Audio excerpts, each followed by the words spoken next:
Hey Bible lovers, I'm Tim Nichols, and I'm here to bring you your Nichols Worth. Today from Lex and Press, we're going to take a look at a commentary on the New Testament from the Talmud and the Midrash. But before we get into this, I've really got to give you some foreground on what the Talmud and the Midrash is. The Talmud and the Midrash are Jewish documents. They believe the Talmud actually comes directly from Moses when he was on Mount Sinai, and they consider it pretty much equal with what we would call the Old Testament, but what they would call the Tanakh. So first, let's take a look at this stack of stuff I have here from ArtScroll. You can see this is the Talmud. Now this is going to be the Babylonian Talmud. They also have the Jerusalem Talmud. It's a very confusing thing, but there are 72 of these. 72. It is insane the amount of documentation this has and how it's grown over the years.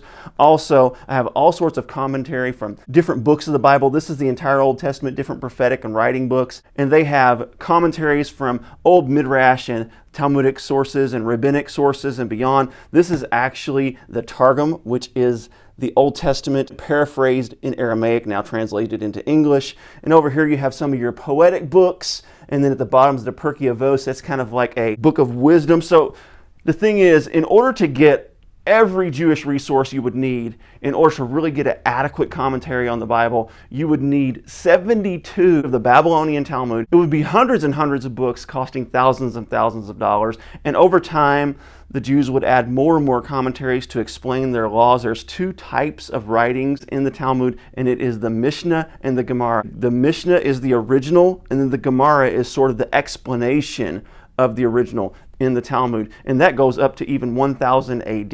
And then within the Talmud and the Midrash, there are two types of writing as well, the Halakha and the Haggadah. And the Halakha is kind of the law. These are the rules. And then the Haggadah is more of the explanation of the rule and giving the flesh to the rules. So that's just a quick what I know, and I'm telling you, my knowledge on this subject is very limited, but I do know enough to kind of feel my way around and still be a little bit confused, because really, when you think about it, the Orthodox Jews have a lot of rules, a lot of books, and a lot of different ways to explain these things, but there's nothing on the New Testament until now. Now, this is not a new work. This work is about 100 years old, but it was previously only available in German, and Lex and Press had it translated into English. And what this is it takes New Testament writings and shows where it has Talmudic and Midrashic tie-ins. Now, what you need to know about this is, number one, it's not a complete New Testament. It just takes some verses, like you're going to see real heavy. For example, let's go to Matthew chapter 5, and you're going to see a really heavy emphasis on the Sermon on the Mount, because the Sermon on the Mount seems to have a lot of Midrash and Talmudic references. Now, here's how this is laid out. First, you have the text that they are dealing with. So let's get to one. Blessed are the gentle, for they will possess the land. So you're going to see that in more of like a large print font. And then this is the author's commentary on this here, given an explanation. And then this little font here is your Talmudic or Midrashic commentary. It references a certain rabbi and so on and so forth. One thing really important about this volume, and these are all sold separately, so you don't have to buy all three at once, but the beginning has some recommendations from different scholars, and then it has an explanation of how this thing works. And it's really kind of important that you read this. It gives you your editor's preface, and then it moves on to how they're cited. And I'll be honest, I still don't fully understand this, because I don't understand fully the Jewish culture. But it lets you know the rabbis that are quoted. It lets you know the Midrashim. It lets you know the Talmudic. And it gives you what section. It gives you how to reference it if you actually have a Talmud. But the benefit to this, in my mind, is, number one, you can go fishing in this sea of books to see if there's anything in there that has any New Testament relevance.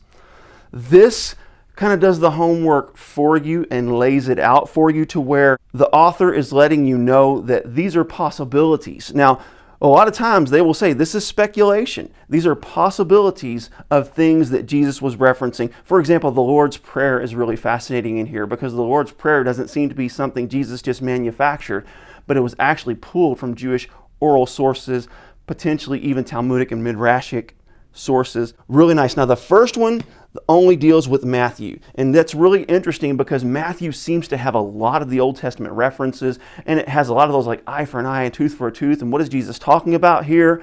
And they really break this down and explain it.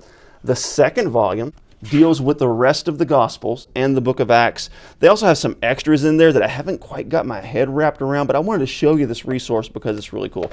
There's not really a lot to see with the layout. This bigger font is going to be the author's commentary, and then the smaller font, as I said earlier, is going to be from the Midrash or the Talmud. And then the last volume goes from Acts through Revelation, and some really interesting stuff in here. It is a cloth overboard cover, and it is a sewn binding. One thing about this, I'm assuming because they had them printed at different times, is the covers don't quite match. There's just a little bit of difference, the third volume being the darkest one. But when you really look at what you have here, you have some resources of Jewish documents within the context of a New Testament verse and the possibilities of, hey, this is what they were referencing. Let me just close out with this thought. As Christians, sometimes we can make Jews either too evil or too holy. We just say, oh, this Jewish stuff is just bad, or we give it too high of a place. I think that we treat Jewish material just like we would any other commentary. But the thing is, what this does is it puts us in the time and place of the New Testament, because some of these oral traditions were not written down until like 1000 AD, and there have been a lot added to it since then to include some very specific and very condemning things about Jesus and some harsh things to say about Christians and the Messiah, and that really turns a lot of Christians off. But what we have to understand is some of these things that Jesus was quoting, some of these things that the New Testament church was participating in, they relied on some of these documents for those traditions. How to do Passover, how to do the different feasts, and all those things were contained in these oral traditions.